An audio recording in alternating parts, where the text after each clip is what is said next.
আসসালামু আলাইকুম রহমতুল্লাহ বারকাতুহু। শুভ সকাল বন্ধুরা।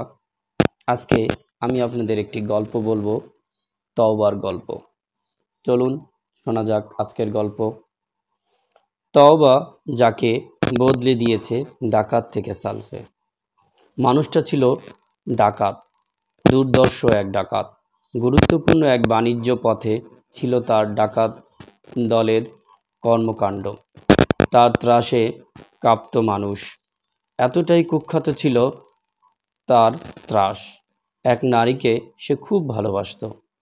সে একদিন সেই নারীর কাছে যাবার সময় একটা দেয়াল টপকাতে গিয়ে কানে ভেসে আসলো কিছু শব্দ। শব্দগুলো কোরআনের কোনো এক বাড়ি থেকে ভেসে আসা তেলাওয়াতের শব্দ ছিল। সে আয়াতে করিমায় আল্লাহ পাক বলছেন, যারা ঈমান এনেছে তাদের জন্য কি সময় আসেনি তাদের হৃদয় আল্লাহর স্মরণে এবং যে সত্য নাজিল হয়েছে তার সামনে বিনম্র হবে। সূরা আল হাদীদ আয়াত 16। কঠোর প্রাণ এই ডাকাতের অন্তর যেন এই আয়াতের আঘাতে চূর্ণ বিচূর্ণ হয়ে গেল। ডাকাত কেঁপে উঠলেন, তার চোখ পানিতে ভরে গেল। আল্লাহ যেন একদম তাকেই সরাসরি উদ্দেশ্য করে এই কথাটি বলছেন। আল্লাহ যেন বলছেন, হে ফুজাইল, এখনো কি সময় হয়নি তোমার? এখনো কি সময় আসেনি তোমার? ফুজাইল সিক্ত চোখ নিয়ে আল্লাহর আহ্বানে সাড়া দিয়ে বললেন, হ্যাঁ, সময় তো এসেই গেছে। সেই শুরু। কোনো এক অন্ধকার রাতে সম্পূর্ণ অজান্তেই এক ইতিহাসের সূচনা হয়ে গেল।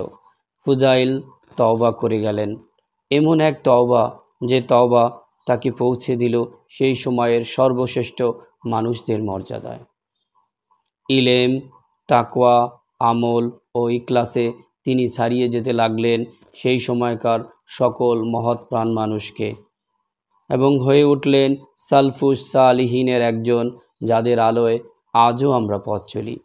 ইতিহাসের পাতায় লিপিবদ্ধ হয়ে রইল একজন দুর্দর্শ ডাকাতের তওবার গল্প হিসাবে। এই দুর্দর্শ কুখ্যাত ডাকাত তওবার আবহায়াত পান করে নতুন জীবন লাভ করেছিলেন। এক সময়কার ত্রাস হয়ে উঠেছিল আল্লাহর একনিষ্ঠ দাস। তওবার এই গল্পগুলো আমাদের রক্তে ঢেউ তুলে দেয়, চোখে পানি নিয়ে আসে, অনুতাপের অশ্রু আর মনে জ্বালায় অশেষ আশার আলো। আমাদের মনে হয়, তবে আমরাও পারবো, আমরাও তওবা করতে পারবো, আমরাও এভাবে আল্লাহর কাছে ফিরে যেতে পারবো। অবশ্যই পারবো, কেন পারবো না? আল্লাহ কোরআনে পাকে বলছে যে তওবা করে নিজেকে শুধরে নিয়েছে সেই সফল।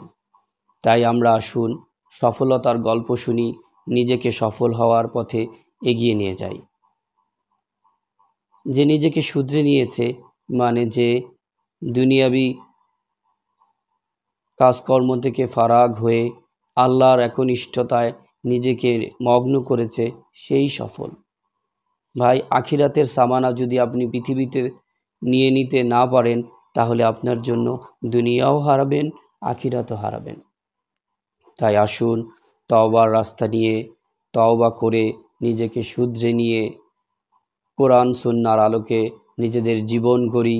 দেখবেন আমরা অবশ্যই সফলতায় সফল ব্যক্তিদের কাতারে থাকবো ইনশাআল্লাহ। আল্লাহ আমাদের সবাইকে সহি বুঝ দান করুক। আসসালামু আলাইকুম ওয়া রাহমাতুল্লাহি ওয়া বারাকাতুহু। ভালো থাকবেন। আল্লাহ হাফেজ।